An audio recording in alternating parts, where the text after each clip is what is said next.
All right, well, thank you guys all for coming out to the Aquatarium and another edition of MEDtalks.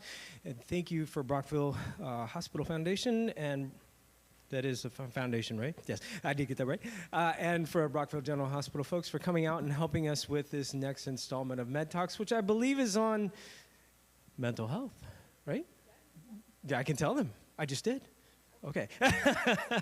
So thank you guys again. Now, we have done this partnership with the BGS Hospital Foundation. This is our fourth one, I believe. Is that right? Fifth? Okay, so apparently I need some math counting as well as mental help. So, but we really are hopeful that we can continue to do this. We really do appreciate the time that you take to come out and listen to this, and the time that's taken by the Hospital Foundation to put this together. This is a wonderful synergy here between the Aquatarium, which is well, really an educational place designed to teach people about the wonderful things in our Thousand Islands region, and what better way to teach and educate than to have experts from different fields come in and talk about the things that they know better than, well, anyone else.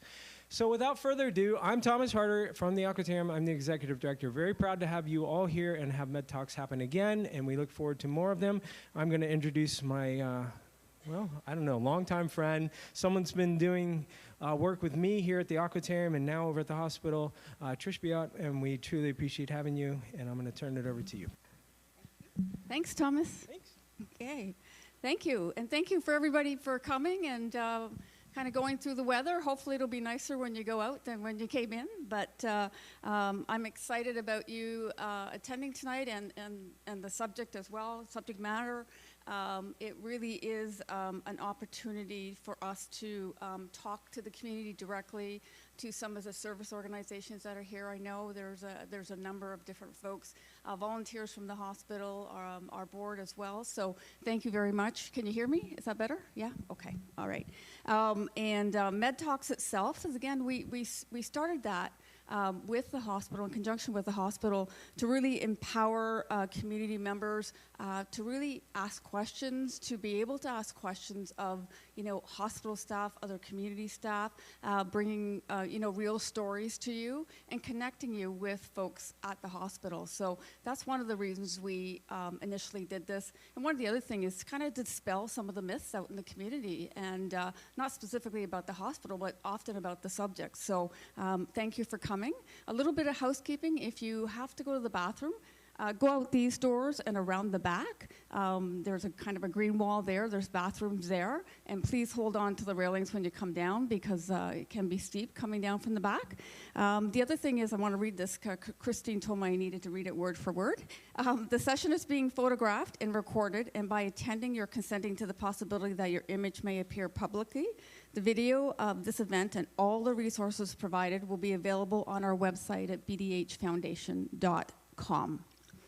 So we've supplied you also with some note cards, and we encourage you to write down questions. We got a pretty good group here tonight, so the more questions you can write down, we'll get them ready for our speakers tonight. There will be an opportunity, certainly near the end, for you to ask your question in person. But please wait for a staff member to give you a microphone, because it is being recorded, and although we can hear you in here, we can't hear you on the recording if you're not using the microphone. So if you could do that, that would be great too.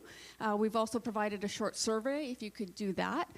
That's going to tell us kind of what you're interested in seeing next. And this is our first of 2026. We think it's a very relevant, important topic right now, and we want to make sure that we continue to do that on an ongoing basis. So please fill out the survey if you can.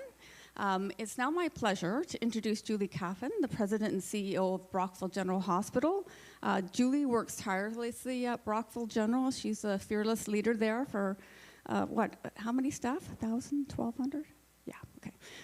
And Julie's held senior leadership positions for the last 20 years and dedicating her life to really improving healthcare in our region. And under her leadership, Brockville General continues to be a state-of-the-art hospital and healthcare facility. So please welcome Julie Caffin. Good evening, and thank you everybody for coming out tonight. As Trish said, on a snowy evening, it's quite slippery out there, so hopefully the roads are better by the time you leave. So it's my great pleasure to welcome our panel tonight. So I'm going to give you an introduction of our speakers. We have Dr. Andrew Everett, Dr. Everett graduated from the University of Cape Town in 1987. He immigrated to northern BC in 1993 and moved to Brockville in 2002. He is currently working in a group primary care practice, a community addiction clinic, and at the BGH Concurrent Disorder Stabilization Unit. Dr. Andy Thomas. Dr. Thomas is a family physician who has incorporated psychotherapy in his practice for over 30 years. He has served on the Canadian Mental Health Association Board in the past and is a current member of the Children's Mental Health of Leeds and Grenville Board. He is a physician with Brockville General Hospital Concurrent Disorder Stabilization Unit and the Palliative Care Program. He has an interest in whole person approaches in medicine. Melinda Billett. Melinda is a nurse practitioner at Brockville General Hospital in the Concurrent Disorder Stabilization Unit. Melinda completed her undergraduate degree in biomedical science at the University of Guelph before completing her Bachelor of Science degree in nursing at the University of Toronto. Melinda completed the Master of Nursing, Advanced Nursing Practice at Athabasca University and became a nurse practitioner in 2010.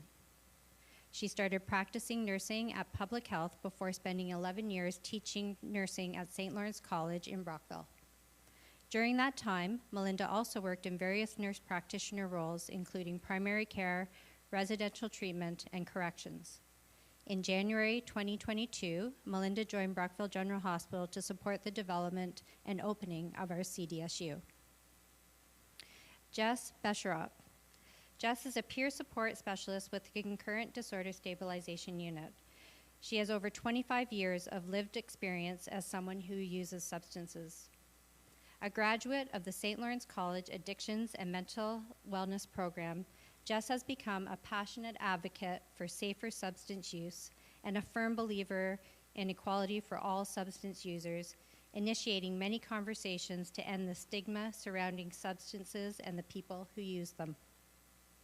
As the co-founder of Brockville Overdose Outreach Team, or BOOT, Jess spends her free time in the community handing out naloxone, demonstrating how to reverse opioid poisonings, and working with community partners providing education around harm reduction, reducing stigma, and lowering barriers.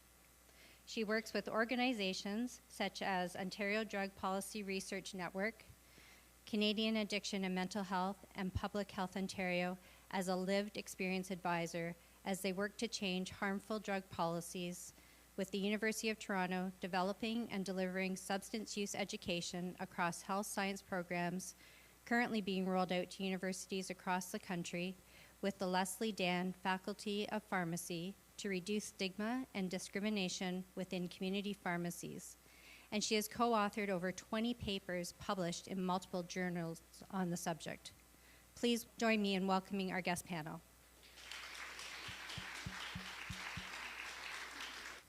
Okay, so I am going to start. Thank you everyone for joining us tonight, and it's great to see lots of familiar faces of people we know and work with. To begin with, this was written by Jess, and I have the privilege of reading her words. We would like to acknowledge that the sacred land on which the city of Brockville is located is the Mohawk territory of the Haudenosaunee and Haudenosaunee people, and the unceded traditional Algonquin territory of the Anishinaabe people. This land falls under the Crawford Purchase Treaty of 1783, as well as the Upper Canada land surrenders, both of which remain heavily contested. May we always be grateful to live and learn on these lands.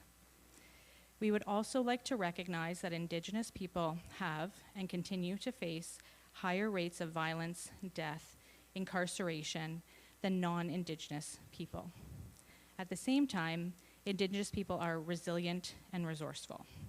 As we discuss the topic of substance use and the impact of opioid poisonings, we will reflect on the many complex, intersectional, current, and historical drivers of opioid poisonings, many of which disproportionately impact Indigenous people.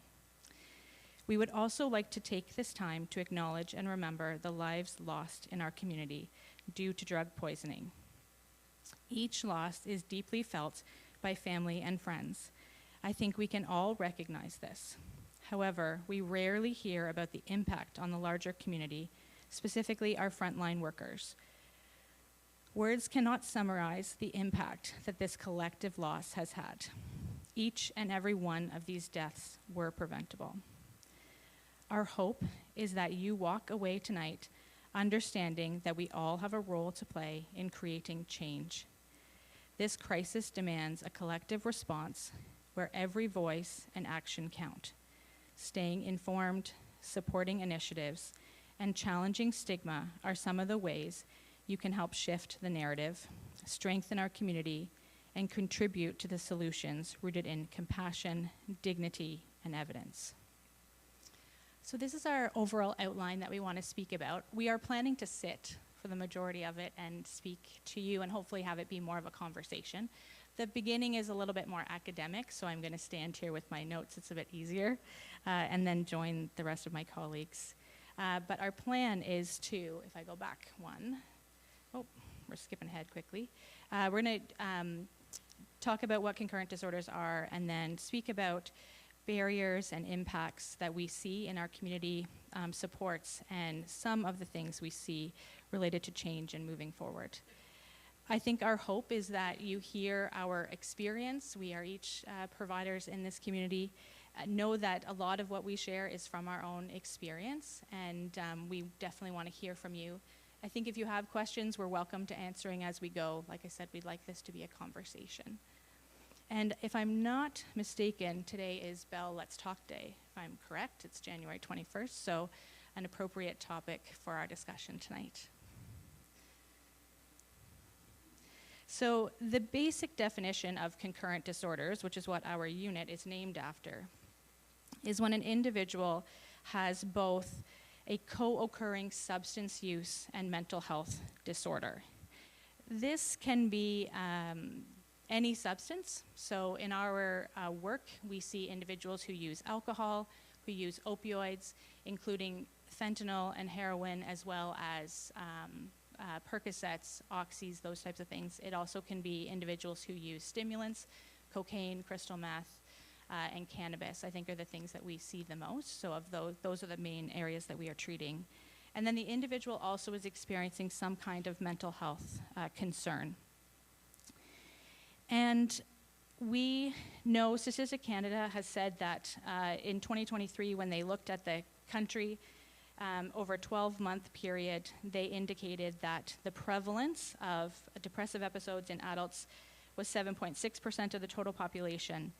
The prevalence of generalized anxiety disorder was 5.2% of adults 15 and older. It's important to note that both of these statistics went up from the previous statistics from 2012, and that over 5 million Canadians, or 18% of those living in Canada 15 and older, meet the criteria for mood, anxiety, or substance use disorder within the past 12 months. We want to share a bit about some of the statistics related to, in particular, alcohol use and opioid use and the harms associated with those. So these come from Public Health Ontario. In 2023, they published data that indicated that alcohol-related deaths were 4,330 individuals, and that 22,009 people in that year had hospitalizations associated with that. We know that our emergency room visits are significant for individuals using alcohol, 194,692, and that the healthcare costs associated, both direct and indirect, with the harmful effects of alcohol are about $4.5 billion, so very significant. Some trends that have been shown is that a recent CAMH study, and CAMH is the Centre for Addiction and Mental Health, which is in Toronto, from their 2025 data showed that weekly binge drinking is at about 9.6% and daily drinking is about 10.1%, highlighting this persistent high-risk pattern. We do see some differences in gender, with men are more likely to drink daily, about 9.8%, and binge drink about 13.7% weekly, compared to women, which is 5.6% daily drinking and 5.8% weekly.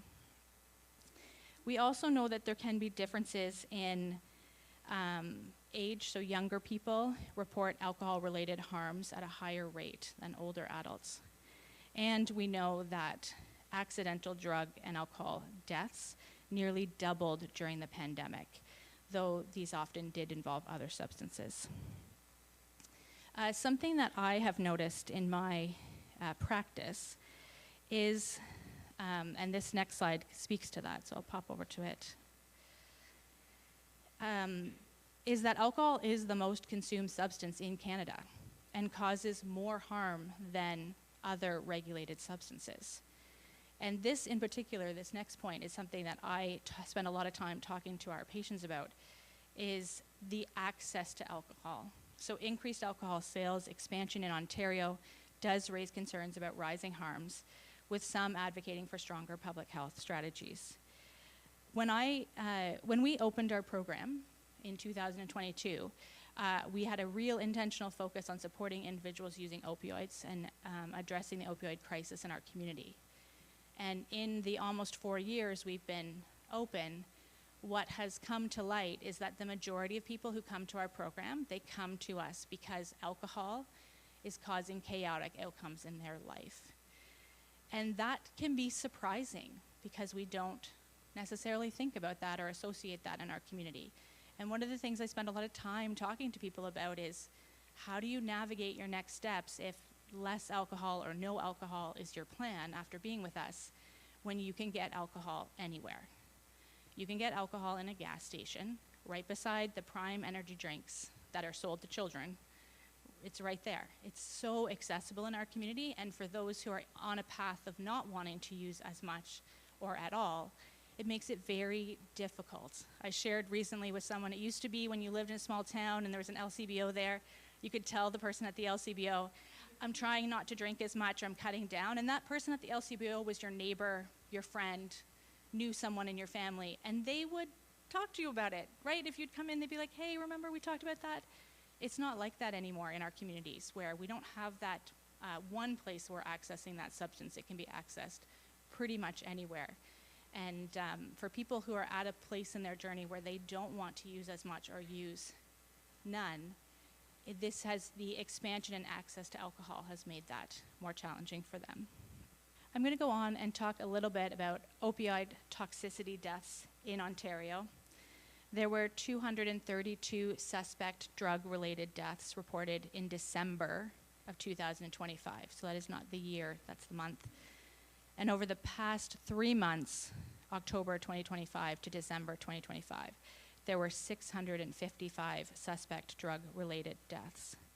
And this is a pretty staggering statistic, that between 7 and 8 people die every day in Ontario from drug poisoning.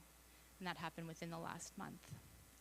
So we can see a fairly significant increase, and in particular, you can see there the start of the COVID pandemic. We saw some elevations in our opioid-related deaths. Even in our own community, we saw, and that was part of bringing our program forward, we saw that there were more emergency room visits related to substance use, and definitely more deaths in our community. Something we talk about with the individuals that we work with, as well as with each other, is just the relationship between substance use and mental health. We see some patterns. So we often see individuals who use substances like alcohol and cannabis, both of which are substances that are central nervous system depressants or slow down our brains. We often see that coexisting with things like anxiety and depression. We often see the use of stimulants like cocaine and crystal methamphetamine coinciding with individuals who live and have ADHD or attention deficit hyperactivity disorder. And with opioids, we often see a connection between pain and attachment. The other area that we see a lot of connection, I think we can all speak to this, is a persistent theme when we meet and talk to people about their journey with their substance use and their mental health, is the evidence of childhood-related trauma or childhood adverse events. I have been working and supporting people who use substances for just over a decade in this community. And I remember teaching about this at St. Lawrence in my nursing class while working at a residential treatment facility for women, and talking about that being the persistent thing that I would hear, is that this didn't start in adulthood. The persistent thing was that there is some childhood adverse event. And often we see that they're not the first person in their family that experienced that generational trauma that exists within our families. And we're going to talk a little bit more about that later. But absolutely seeing the incredible amount of trauma that individuals and families face, and coexisting with substance use. And that comes to my kind of last point before I hand it over to some of my colleagues, is that substance use is actually the solution to mental health and trauma. And I mean that by, we see that individuals are using a substance of some kind to help manage an underlying mental health or trauma-related experience or response that they have. And that the substance use has become something that is working to help manage that. And we speak to our patients often as we unpack why they came to our program or why they're here now or what is happening at this point in their journey, that it works. Substances work. Alcohol works. It helps us forget things that we don't want to remember. It helps numb us from things we've experienced in the past or are experiencing presently. It's an escape. Well, there's many reasons why it works. And we talk about, we're now at a place of where what's working or the benefit that we're experiencing from the substance is potentially not outweighing the risks associated with the substance. And if we're not honest about that, and honest about the fact that there has to be a benefit to using it, we're not actually addressing the fact that there is some positive to that use for that individual or that person in that family or community. And sometimes I think people look at me and they're like, why are you telling me that there's positives? I'm here to not be using any longer. I thought that's what we were doing. But again, I think we have to be honest about its role in individuals' lives and what their experience has been and what the use of the substance is for. And I think it helps us to recognize the individual's experience better if we think about it from that lens and think about all the other pieces that are going on for that person. So I'm going to turn it over to Dr. Everett and Jess, and we're going to talk about some of the barriers and impacts and the things that contribute to mental health and substance use in our community. Thanks, Melinda. Just to go back to the alcohol topic, the other thing that's often understated with alcohol is it's a very significant carcinogen. And I would hypothesize that the increase in solid organ cancers we're seeing in younger people is somewhat directly linked to the increased use of alcohol. And you look at a pack of cigarettes, anyone in their right mind wouldn't smoke a cigarette when you look at the picture on the back of the packet. But we're not there with alcohol, and that may come. And if you think about the access to alcohol, going into a convenience store, if you're filling up with gas, a beer is often cheaper than a bottle of juice or another soft drink, which is, fitting with the mandate of our current leadership in Ontario. The interesting thing for me is that, the more I've done this, the more I realize that the expectation that we're going to fix this with a prescription is very, very flawed. And I know the majority of you are here know that intrinsically because you work in this field. Just as a sidebar, I'd say at least half the people here work directly with the group of us in community. So thank you for coming to support us. But, and what's interesting is that, having come from Africa to Canada, I had this vision of the socialistic society where, the floor wasn't as low as it really is. My vision was that we had a society where there were robust supports. There was less poverty, there was less homelessness. You didn't have children who were hungry. And, if you think of all the volunteer things in the city, it's crazy. Our neighbor who has this backpack program that she does with her I think it appears in a church where children in schools who are identified as having food insecurity take a backpack home on Fridays so they have food through the weekends. And I think it's hundreds of backpacks go out for our community every weekend. The question that I think about is what happens in the summer. So these children have backpack food for 30 weeks of the year and not for 22 weeks. But so then coming up from Africa, where I thought, well, we're not going to have these overwhelming challenges of poverty and, lack of access to water and food supply.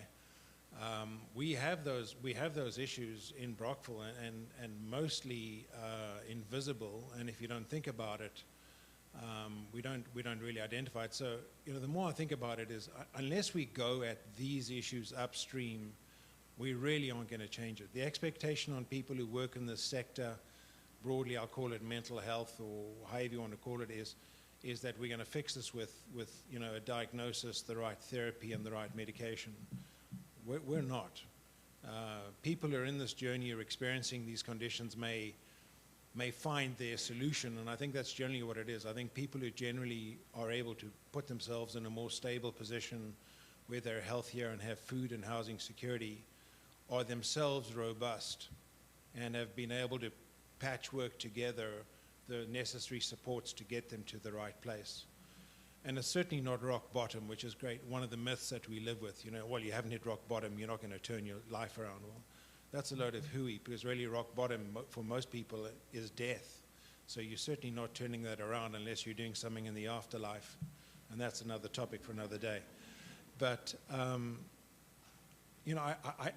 it staggers me that in a country where we are really quite affluent, if you look around the world, we're unable to have food and housing security at the very basic level, and as we fragment our communities, as we fragment families, as we have more single-parent families, where that single parent is just busting their ass to kind of keep things together for that family, that lack of support, I think, leads to what I see as an erosion of resilience. And,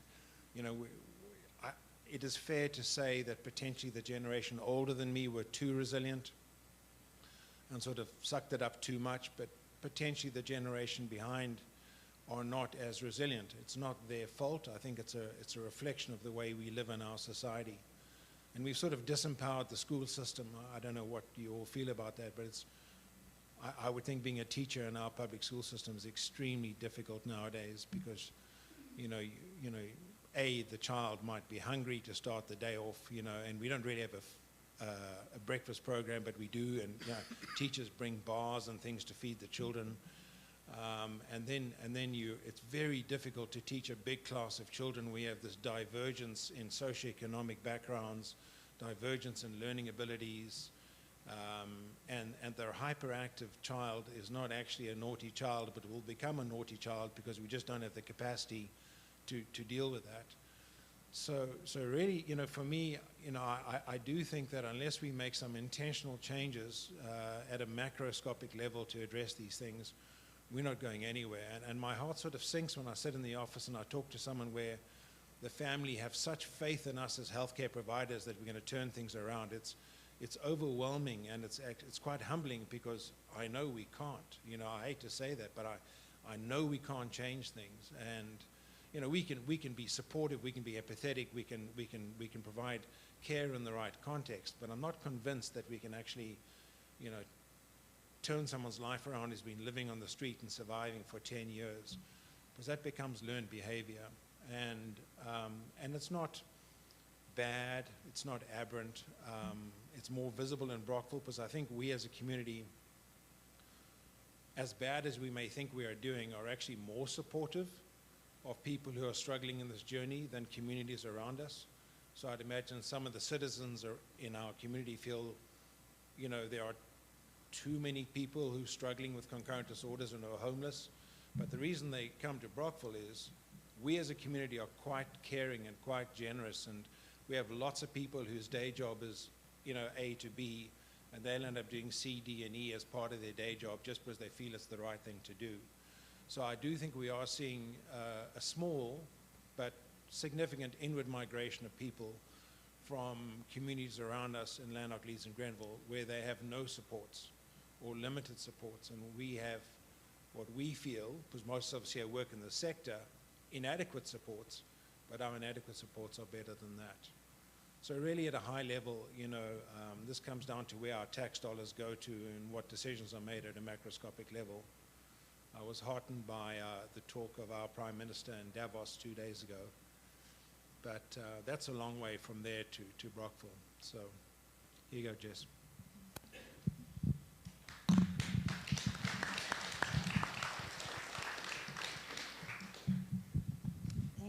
Thanks. You can hear me, right? This is super loud.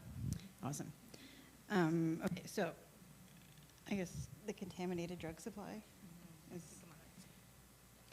Do you have so obviously, or maybe it's not obvious, but one of the bigger drivers of the opioid crisis and the toxic drug poisoning crisis that we're seeing is the contaminated drug supply. And I think we're not talking about language yet, but so I think when we hear the word overdose, often we think of it's something that's been intentionally done, or somebody was just careless with the amount that they were using. What, this is louder now? Is this way louder now? Okay. But that's really not what's happening. What we're seeing is people are not getting what they think they're getting, and so if you were to go to the store and buy a bottle of Tylenol and take 2 of those Tylenol because you had a headache, because this is so loud, I'm giving you a headache, and it wasn't Tylenol in the bottle, it was, what's another medication? No, something that's gonna not do, you need better. Morphine, let's say there was morphine in there. Better Come on, guys. And you took the morphine and you literally were poisoned, right? They wouldn't say you experienced an overdose, you were poisoned. That's not what you thought you were taking. That's not what you had intended to take. And that's what's happening amongst the community of people using not even just fentanyl, it's pretty prominent in fentanyl, but I would say it's prominent in all the illicit drug supplies, and sometimes it's just a matter of cross-contamination, because dealers don't necessarily clean their scales off or whatever in between weighing up the different substances, but often it's literally built right into the drugs. We have had oxys in our crystal meth since 2018 when we started testing the drugs around here. And most people don't know that. And most people have become tolerant to it, but some people have not. So these are from the Toronto Drug Checking Service that they have in Toronto. It collects samples for a 2-week period from the different safe consumption sites, and I think St. Michael's Hospital, and tests them and puts this report out.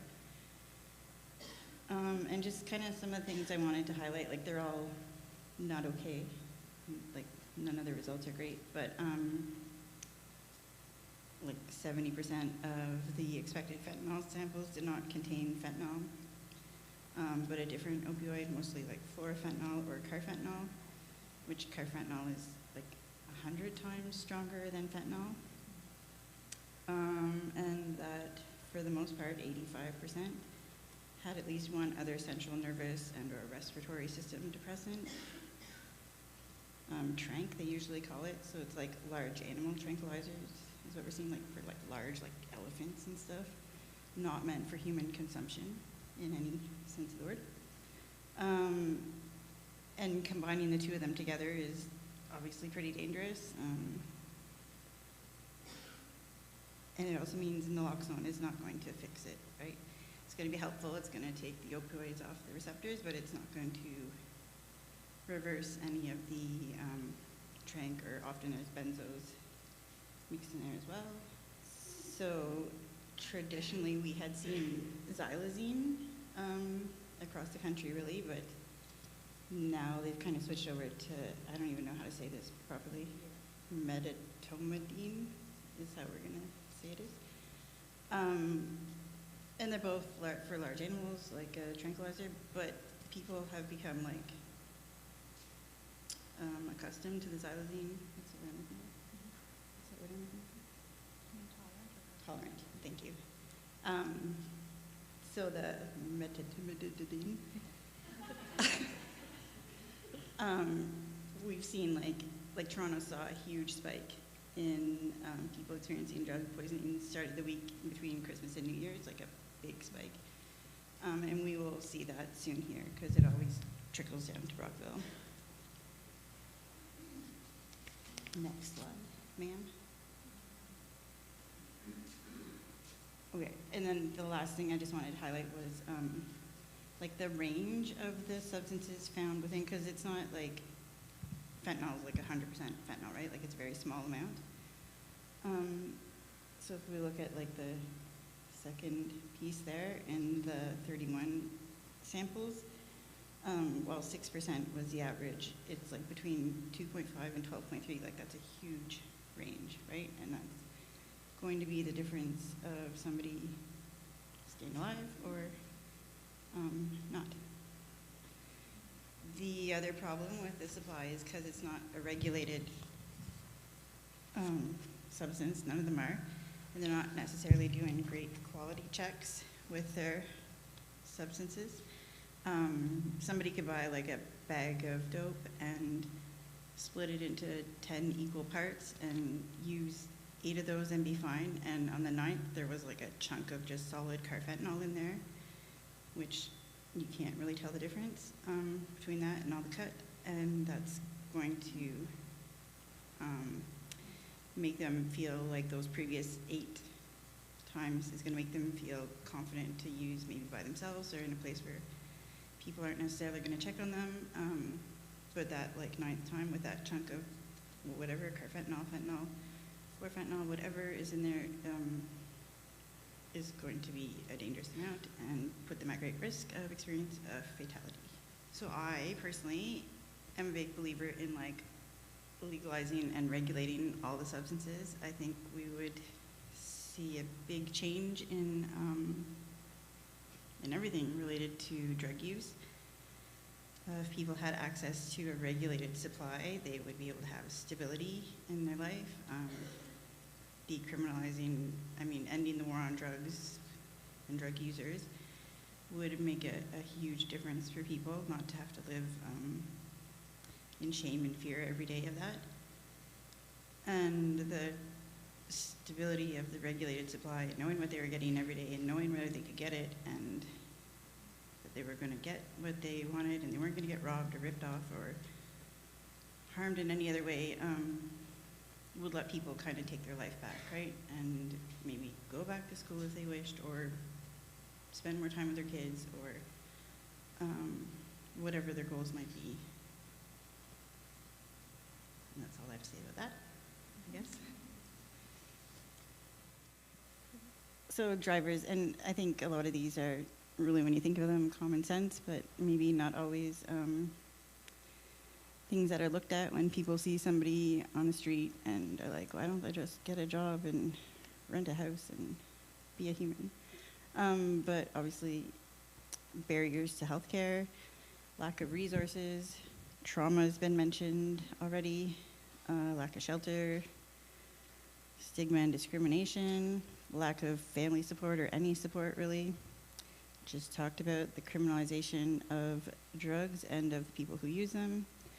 Colonialism, racism, social inequity, mass incarceration, lack of meaningful employment, lack of harm reduction resources. Like these are big things that really impact someone's day-to-day living.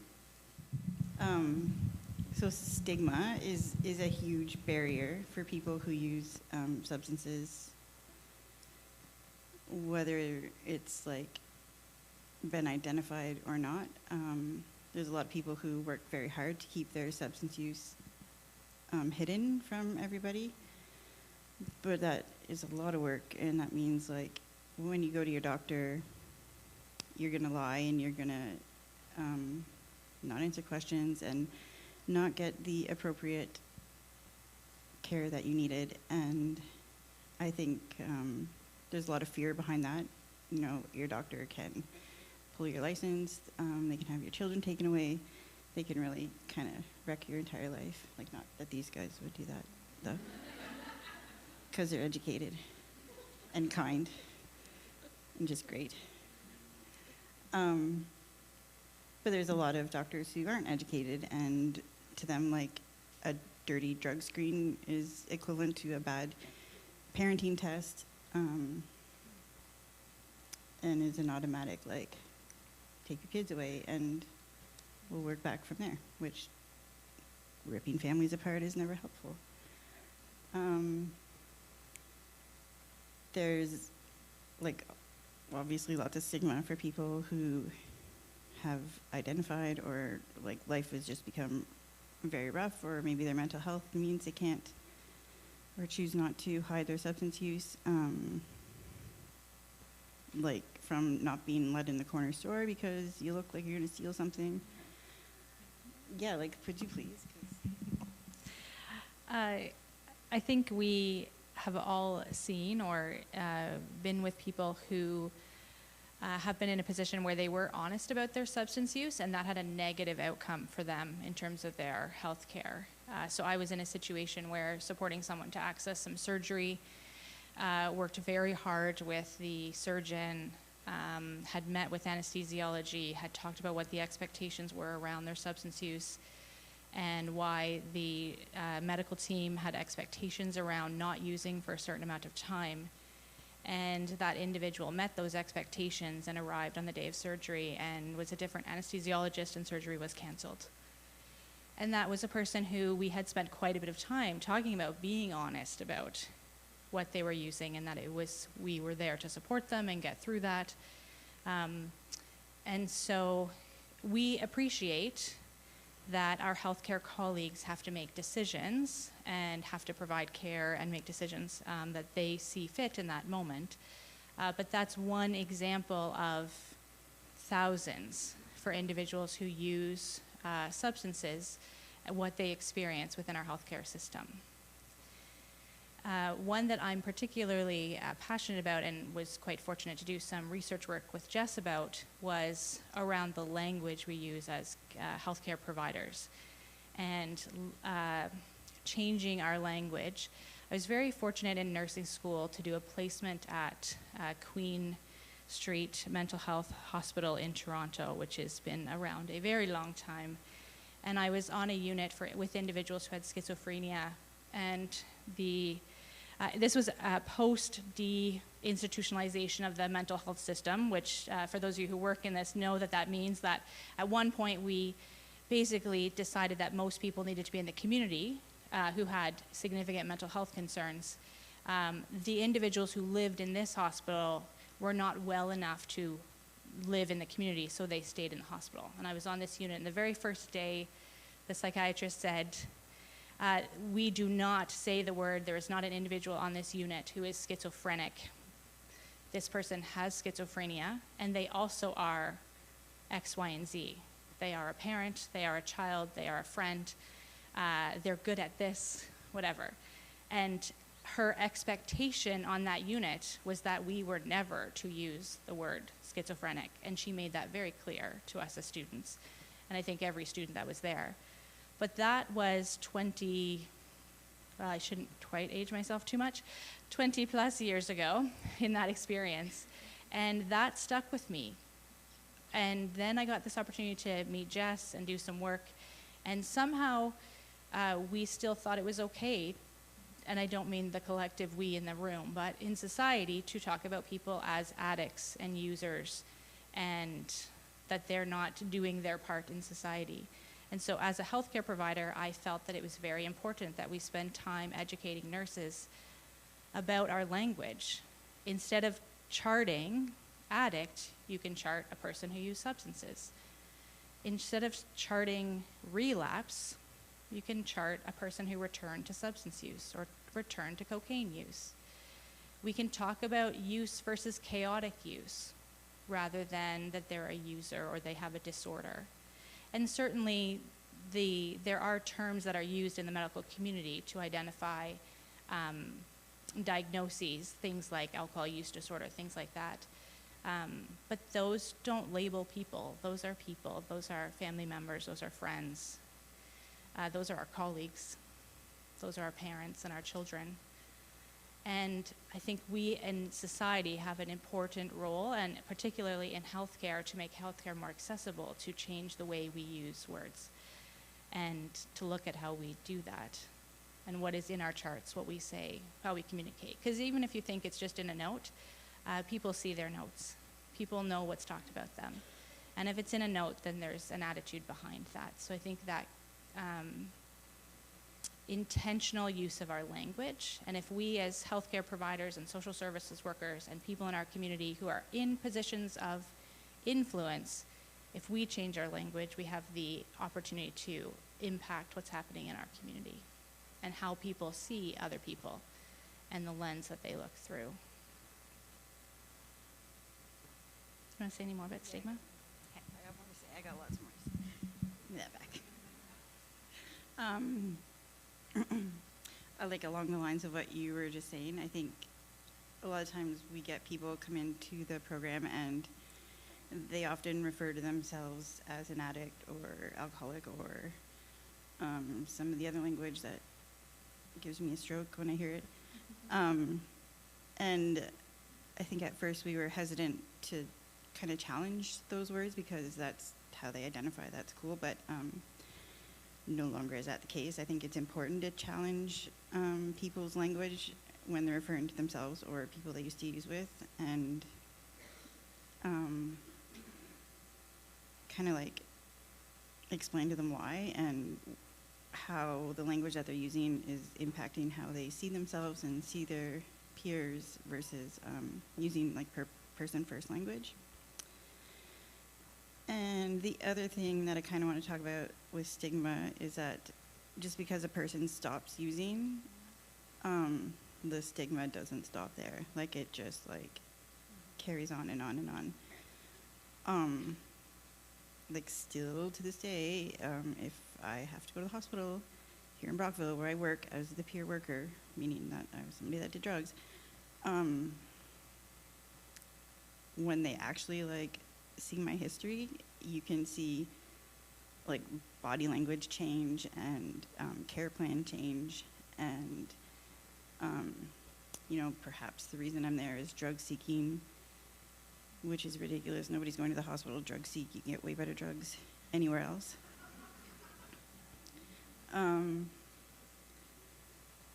And I get, especially in the emergency department, that there's like, they see a lot of people there experiencing drug toxicities or other like infections or other harms associated from the drug use. It's easy to kind of stop seeing the person anymore and just see like the complaint and automatically assume that people are there. Sometimes the assumption is because they don't have anywhere else to go, so they're there for a sandwich, which again, like, I'm sure they appreciate the sandwiches, but they're not the best sandwiches. And there's like this umbrella diagnosing that's happening where everything is related to the substance use when often it has nothing to do with it, because again, to be honest, somebody who uses, especially like illicit drugs, and who's had maybe not such a great experience with the hospital or with their doctor or wherever, like I'm not bashing our hospital, it's across the board, all hospitals and healthcare services. It takes a lot to go back. It takes a lot to go back and face all that again. So if they're showing up, there's a good reason for it. So we need to do better at that, I think. And actually, I think our emergency department in particular has gotten a lot better over the last 3 years, like a lot better. There's been a significant change. I'm not 100% sure what's behind that, but I'm not going to question it because it's great. And that's all I have to say. Yeah, please. Thanks, Melinda and Jess. I have been asked to talk about a subject that is going to be absolutely impossible for us to resolve tonight. I've worked in systems, in healthcare systems, for over 30 years. And I think that healthcare systems are like individuals. So in the same way that individuals have their strengths, have their vulnerabilities, have things that they don't yet know are a problem, it's also true of systems. I think that, Melinda and Jess have spoken very eloquently to the problem of stigma. And the problem with stigma is that it also influences funding. And I think that when I first, certainly in my training, we had a model of care that I think was very well meant. And it was referred to as the reductionist model, which is basically that if you can, and as Dr. Everett said, if you can kind of figure out what is the condition, then you can match that condition with a surgery or with a drug or with some kind of other, with a therapy that would address said condition. The problem is that as people, we're complicated. And as a society, we're complicated. So we're trying to solve complex situations in a complex universe with simple solutions. And if you fall down and break something, those approaches are fabulous. If at some point in the next, for the rest of the winter, if I slip and fall and break something, I want that kind of simplistic approach where there's resolution to the thing that is broken. But for a lot of the situations that I encounter in both palliative care and concurrent disorders, things are complicated. And we're not simply looking after individuals, we're looking after individuals within a family, within a community. And, there are lots and lots of moving parts, and it's important that we take all of those things into consideration. I think there has been some progress, as has been stated, in a move away from an individual who is interacting with an individual to an individual within a family who is interacting with a team. I can't do anything without a team. It's just not possible.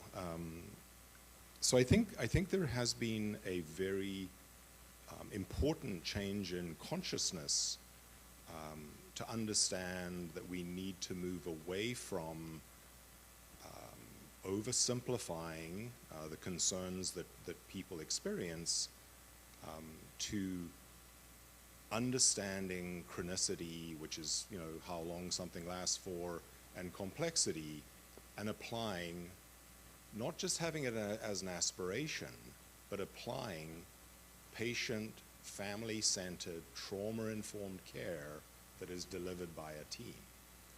That is what hopefully we will move towards, and there are barriers to that.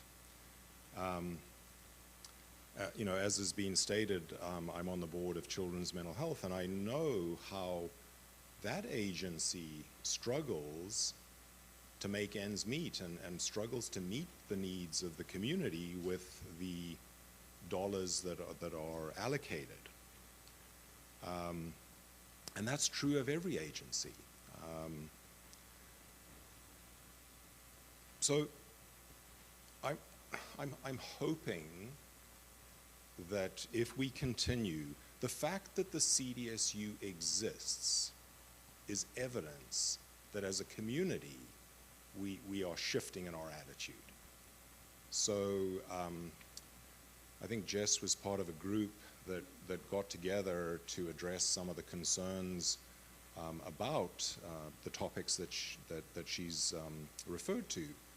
And out of that came the understanding that there were a number of areas that needed to be addressed. And one of those areas was to have a place where people could safely stabilize their substance use and mental health concerns.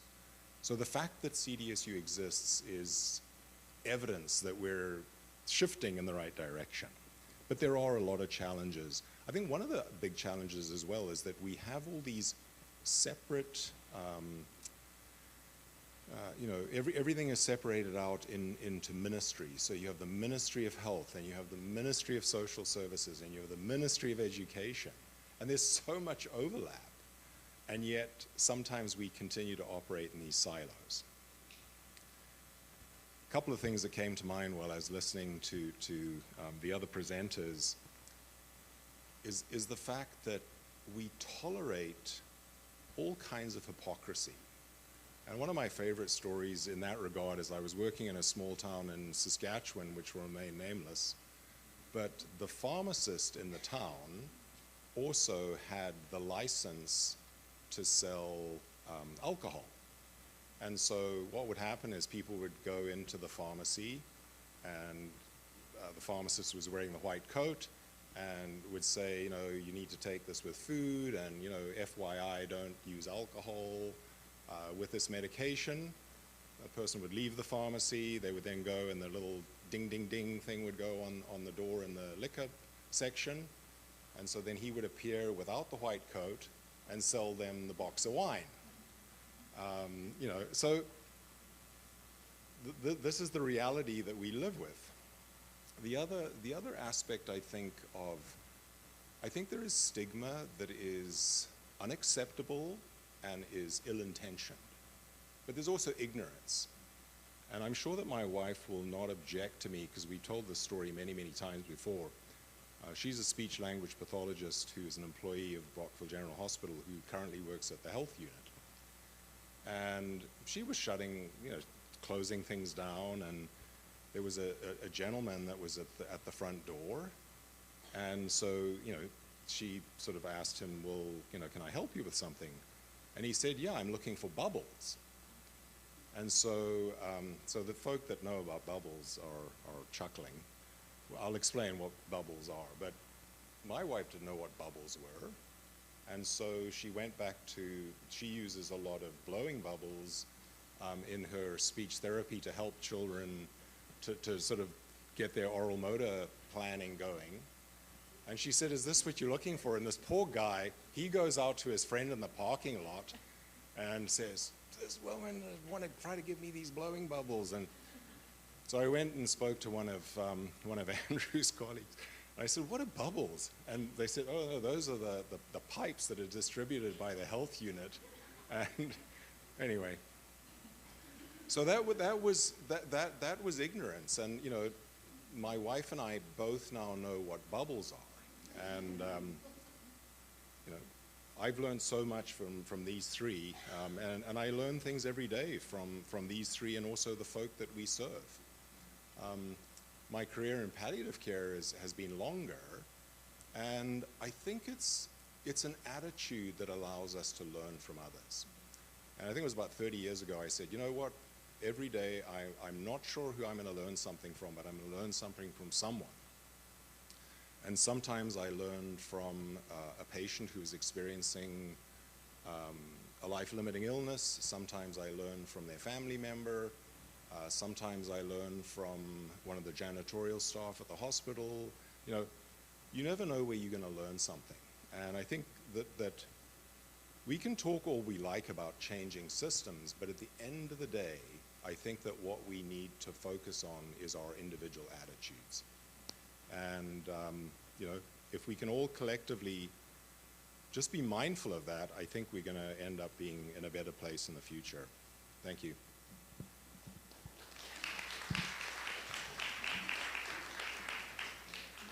If you're okay, I think we'd like to take some questions from the audience. If you have any questions that are written down, please pass them to Emily or Sue here. And if you'd like to ask a question yourself, we'll bring the mic to you, and just please stand up and talk into the mic because it is being recorded. Would anybody like to ask a question? So this isn't a question, more it's a comment. And I heard something today, being Bell Let's Talk Day, and it made me really reflect, because we talk about stigma, we talk about external stigma all the time, but what we don't talk about is our internal stigma. And I think that's the dialogue that we as humans, as providers, as parents, as husbands, wives, whatever, I think that's something that we could pay more attention to, is that internal stigma that we have, and how that, even if we don't intend to, it comes out and then affects where we go with the people we're trying to care for.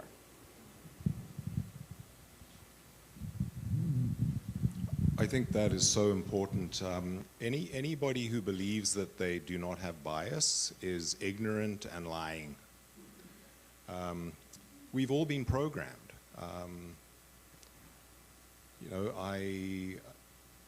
I've been exposed to a lot of ways of thinking and a lot of ways of doing things that have frankly been problematic. And so from time to time, we have to check that bias at the door. And I think it's an ongoing process. I don't think it's, I've figured out my internal stigma and my bias, I'm good to go. It's ongoing. Hi, I have a question for Jess, but anybody can answer this. And this is not a challenge. You mentioned that you support the idea of legalization of drugs. I don't know where I sit on that, quite frankly. But tell me what you think about the legalization of cannabis. Certainly many of us remember when it was illegal. We can all talk about the problems. So now we got it legal. Now you can walk down. How many places in Brockville can you buy pot? How many people are coming into the emergency room now with pot-related problems? It hasn't stopped the increase of psychosis. So I'm not sure where I sit about it, but I'm interested in your thoughts. Are we better off? Well, okay, so first of all, I don't think we really did a great job in legalizing cannabis to begin with. And I certainly think that there's a big old gap when it comes to education around cannabis and the harms associated with it. And the fact that they're selling THC that's 32% flower is ridiculous and should not be legal. And it's just like alcohol, it's all about the Benjamins, right? And they're just out to make a buck. And while I think prohibition and the criminalization of cannabis and all drugs kind of drove the THC count up, because as stuff is criminalized, people are going to find ways to smuggle it by making it stronger, therefore smaller. So that's what people are looking for. And I don't think we can kind of really compare it in the sense of people weren't dying from smoking weed. Though lots of myths around fentanyl-laced cannabis, it was never really something that was reported. And there's really harms related to every substance. And again, I think it's a lack of education that we need to do better at. That, not lacking in education, but educating people a lot more on the harms and risks associated with it. So the interesting thing about legalizing marijuana is we first of all tried to medicalize it, which made it even more complicated. So remember there was a time period where people would come to their primary care provider to write a prescription for X grams. And we really didn't know very much about it, most of us. So a patient would come in and tell you they wanted to smoke 7 grams of marijuana a day. In my math, I'd think, 7 grams, that's not a lot. Well, 7 grams is a lot. And, it's one of these things where, separate topic, but downloading healthcare needs onto primary care has been a huge factor in the fact that people are now attached to primary care providers but really have no access. Attachment and access, 2 different things. But this is one of the things that got downloaded on us with zero education, and the people who are going to educate us about it were the people selling the marijuana. So that's like the OxyContin dealers educating us about the safety of OxyContin. But the interesting thing with legalizing marijuana is that it becomes taxable and you decriminalize it. And I think there are huge advantages to both of those. Because as much as I aspire to socialism, I do benefit from capitalism. And the reality is that I think the decriminalizing piece is the subtle piece, because I think criminalizing substances in general creates such huge invisible harms. And if you look at where we've come with alcohol, as much as we've bashed alcohol, the reality is it's a common chemical used in our society to modify behavior, and it's not going away. Prohibition was here in the last 100 years, and it was not successful, and it empowered organized crime, and I think we're doing the same again. So one of the things I wanted to touch on is I don't know personally what to think about this, but I think we should probably decriminalize and regulate all substances, which is obviously controversial, and I'm now saying this on something that's recorded in perpetuity. But the reality is that I just see, if you look at it from a downstream model, I'm not talking upstream. Upstream in a high-functioning society, we're not having these discussions. But in a downstream model, what you're trying to do is help someone maintain their dignity, stay alive, stay warm, stay fed, feel like they have a purpose, feel like they belong. And criminalizing unregulated street supply of drugs does not lead to any of those pieces. And I don't think many of us who are healthcare providers, and I mean that in the broadest context of the word, paramedic, police, firefighters, people who are supportive for housing and income support, we're all healthcare providers.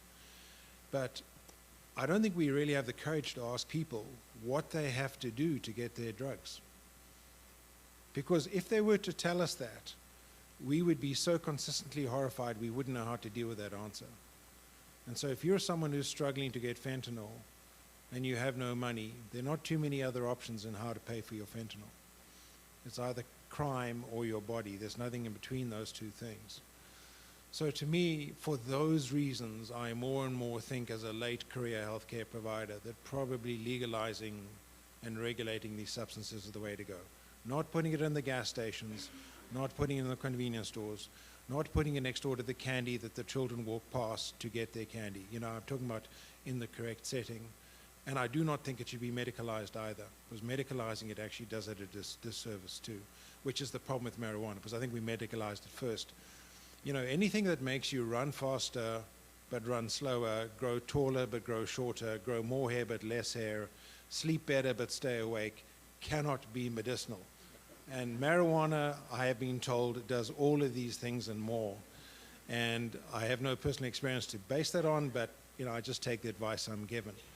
And so, it's interesting, there have been two interesting trials. One was called Naomi, which was actually heroin, and one was called Salome, which is hydromorphone.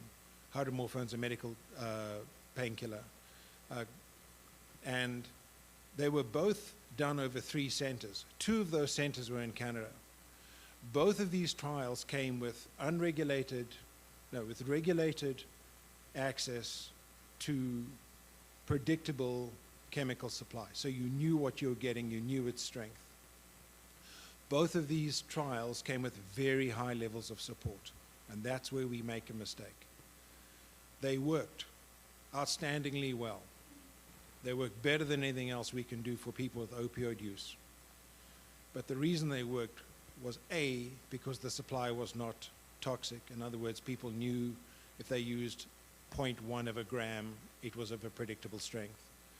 But it really worked because these people were connected to a community of caring, compassionate providers. So what we've extrapolated that to is that I, as a physician, would just write a prescription for 10 hydromorphone a day and it's going to work. It's not going to work because it needs to be connected to the compassionate comparing group around it.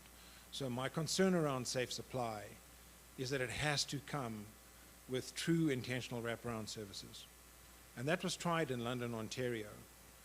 And that group that did that took a lot of heat for doing that. But in that setting, with a high level of service and a high level of support, it is my impression that people who are accessing those services did better. So very complex around the safe supply issue, and I'm very thankful that I'm not a politician who has to decide what to do with that.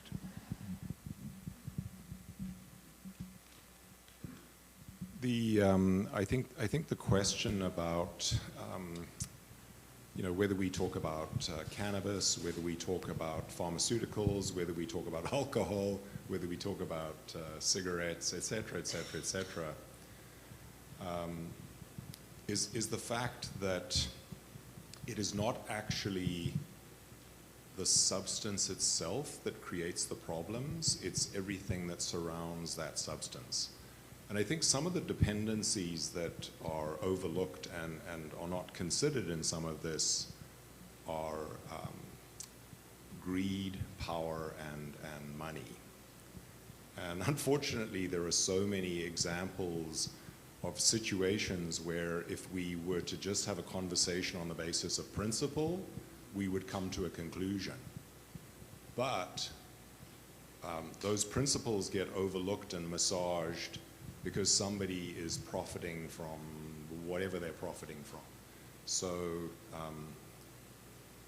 you know, whether it's the sale of a pharmaceutical, whether it's you know, a food that is not particularly helpful to people, whether it's cigarettes, it's unfortunately these other things that I think surround that substance. And so it's something that I think about at a sort of a system level, is that it's not just the substance, it's actually what else goes with that.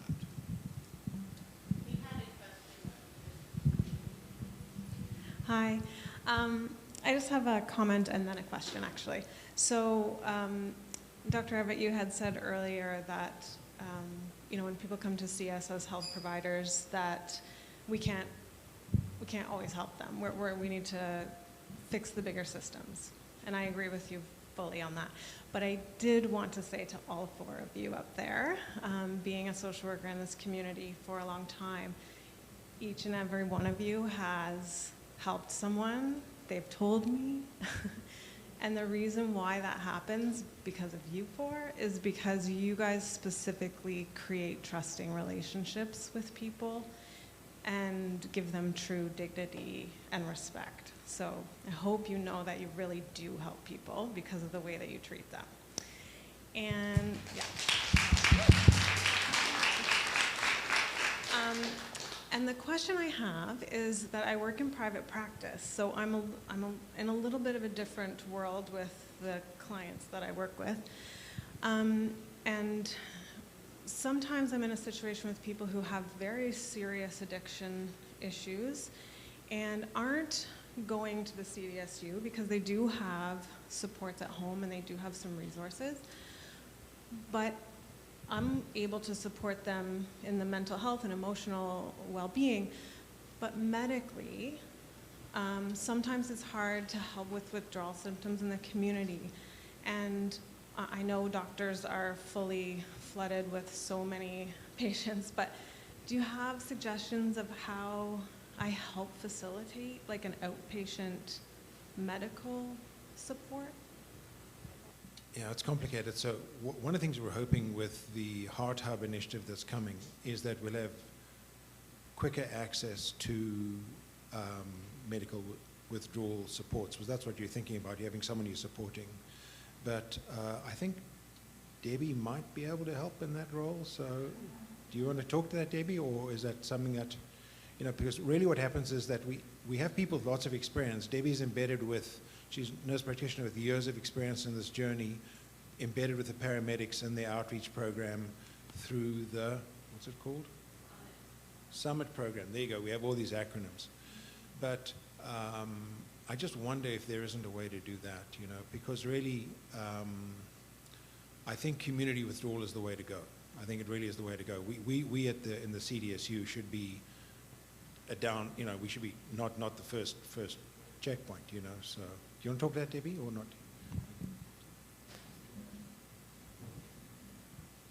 Debbie's done community withdrawal, I think, for some time. Yeah, hi folks, my name is Debbie Champ and I'm a nurse practitioner recently attached to the Summit program. Hi Melinda. Yeah, I have done community withdrawals in Cornwall for a very long time. We bring people in for short stay in the beds, not overnight, and we withdraw people in their homes. You don't have that here in Brockville. If they are unhoused and have a substance use problem, call the Summit program, I'll do it. I don't know where we would do it, maybe in the cabins or something, but I can't take on people in their homes because we'd be flooded. But I think the community needs to challenge the community of Brockville to figure out to do that, and if the Heart Hub isn't doing it, So bringing people into a bed, keeping them overnight. Hospital bed is very expensive. Heart hub bed, that's going to be expensive. Overnight, you got to feed people. This can be done safely. The majority of people can be withdrawn safely. Obviously, I'm talking mostly alcohol. Can safely be done at home, and only certain people need a hospital setting or overnight setting. But right now, there isn't anything. That's what you thought. That's good. Sure. That's very loud. Sorry about that. One quick comment. So, not coming from the healthcare field, the one thing that's very, very evident at the beginning is not only the expertise of our speakers, so thank you for that, but the care and compassion comes out like beyond what I would have expected.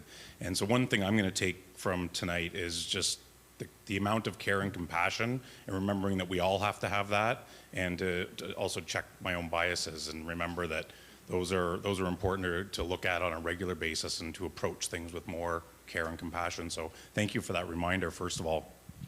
The question for Dr. Thomas, you had mentioned that there was issues with all the various silos of ministries and that problem. How do we fix that? How do we get the problems from here in a community to filter up to the tops of the silos and then have solutions filter down? Like, where does that? How do we get there? I think it's an excellent question, and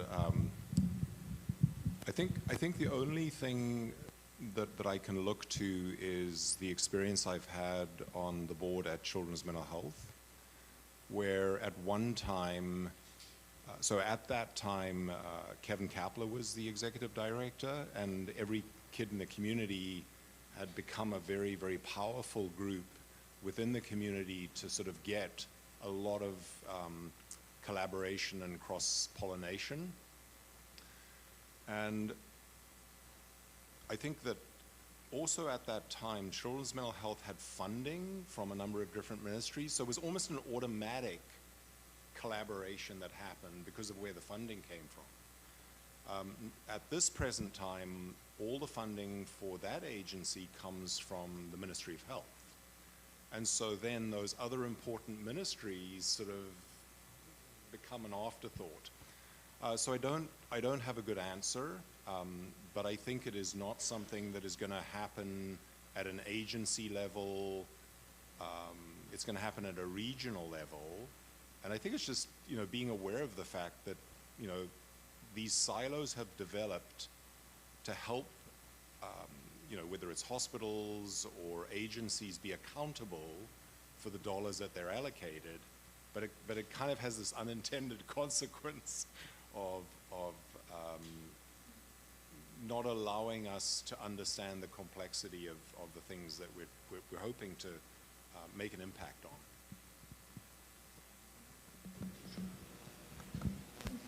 The one thing that I would say is that the individuals who are working in the community with people, with families, know what works in their community, know what doesn't work in their community, and are doing this every day with incredible commitment.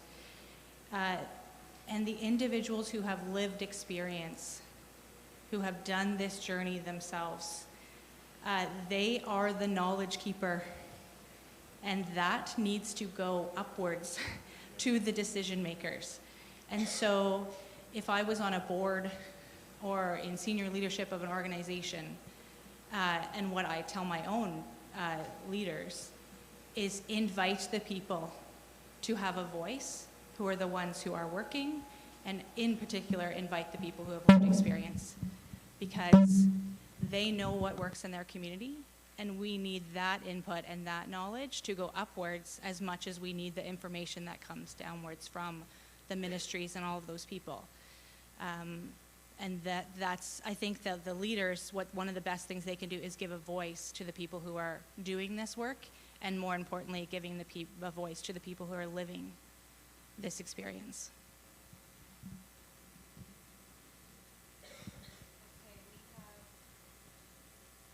I have a couple of questions that were written down, so maybe we'll go to these quickly.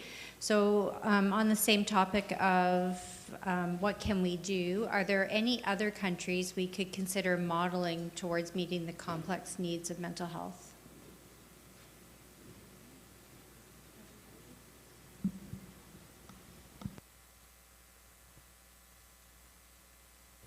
I'm very focused on the opioid use population. The model would probably be Portugal that I've looked at that seems to work the best. What we forget, though, is the immense geography of Canada and the reality of winter. You know, Portugal probably fits into Eastern Ontario. You know, I don't know, I'm sorry, I don't know my geography that well, but we have such vast space with winter in this country that just makes it much more difficult. But from the straight opioid perspective, they've legalized and regulated the supply of opioids with what appears to be success. But you never really know, because data is generally published if it's successful and not published if it's not successful. Data is generally published by agencies that fund that trial, so you don't really know, is it arm's length data, is it real data? But the small test of change, it was done in Switzerland. I can't remember what city, but just in a single city. But the specific question would be Portugal. Thank you, Dr. Everett. And then the very last question for tonight goes to Jess. So this is around stigma. Does it still bother you, even if a healthcare professional displays sympathetic body language when they learn about your past? That's part one. And then part two is, would you rather just be treated equally? Yes and yes. I don't need people to feel sorry for me about my past and that. And I think, like, as human beings, we all just want to be a part of and be treated equally. And I also agree with that. I would like to be treated equally. Yep, that's it. Quick, short. Thanks, Jess. Just as we're kind of wrapping up, we certainly have other things we would love to talk about. If you want to know more about our program at the hospital, feel free to chat with us afterwards. We're going to just push through a few slides as you're going out about naloxone and opioid poisoning, and we've brought naloxone kits. We would encourage you to take those with you and certainly chat with any of us about that. As I mentioned, as you know, we are team members in the Concurrent Disorder Stabilization Unit at Brockville General, and you can find information about our program online. And if I may ask one quick question of my colleagues, I tasked them with giving a final thought about as we finish tonight. And my question for them was to say a final thought on what is meaningful or why we do the work that we do. And so if I am allowed to take a minute, I'm going to ask them each to do that. So my wish would be for basic guaranteed income across the board. I don't know what the dollar amount would be, but it's probably approaching about $30,000 per person. If you're on welfare, despite the well-meaning people who work in the agencies that support people on welfare, I suspect that amount is about $8,000 a year. And if you're on the Ontario Disability Support Program and you have the maximum benefits, the dollar amount is about $14,000 a year. So on our system, as well-intentioned as it is, you're living way below the poverty line on income support, and I think that is a big contributor. I would echo that some equalization of income and opportunities will go a long way to dealing with some of the challenges that we're seeing. One of my wishes for the future is that we sort of medicalize a lot of things that are part of normal life. You know, we talk a lot about, you know, anxiety and depression and these sort of things, and these are real challenges that do sometimes need medical care. But there are a lot of times when people are sad because they're sad, and they're anxious because they've got something to worry about, and they try to sort of stumble through life and figure it out, and so sometimes they end up using, something to calm their nervous system. And I think that when we make all of those things into medical problems, it's as Melinda pointed out, there's a spectrum of need, and that spectrum of need can be attended to by a spectrum of human beings that don't all have to have an MD behind their name. I would say, I've been thinking about this because I asked them to think about it, that this work that we do, the reason why I do it is because it is one of my greatest privileges to walk alongside someone for however long that is, whether it's 3 weeks in the unit when they're come to us, see us, and that they invite me and trust me to join them on their journey, and to share some of the most difficult things, and usually not share the really difficult things because they're worried about how it will affect me. But we are surrounded by people in our community who come to us and invite us and trust us to walk alongside them. And it is my privilege to do that. And I so appreciate that they are willing to do that and to trust our team and my colleagues in that. Nicely said.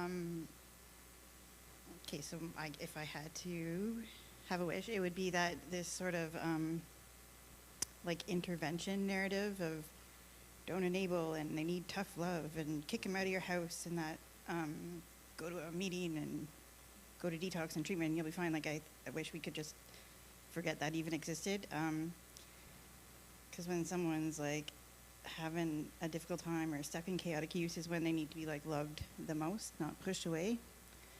And I'm super grateful for the opportunities I have, like Melinda, to come alongside people on their journey here, but just to get to see them come back to the person that they are inside, the actual person shine through is the coolest thing ever. And selfishly, I like the opportunity to turn my not so great experiences into something positive.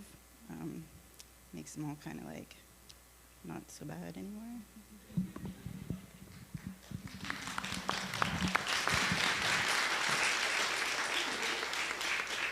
It's a great, wonderful way to wrap up. So just a few final words before we go. Just a thanks to Thomas Harder and his team here at the Aquatarium. They're a great partner and a wonderful host. Thank you to all of you who have attended and provided your questions and great conversation. And of course, thank you to our Brockville General District Hospital Foundation. A lot of you here, and I know this is a lot of work, and our team from the hospital as well helps with this event. And a really special thank you to our panel. I think everybody will agree that we were very privileged to hear these expert talk, and I can only echo the compassion that you hear coming from each of them. And it just makes me very proud of the program that we have at the hospital and the involvement of this team, as well as our community partners. So thank you everyone for that.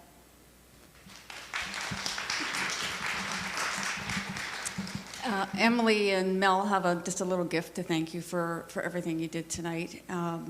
And just a few items to conclude this wonderful, informative evening that probably scratched the surface for a lot of people. It's probably a lot deeper. We can go into maybe another med talk. But again, just the naloxone kits on the side. I encourage you to have one at home.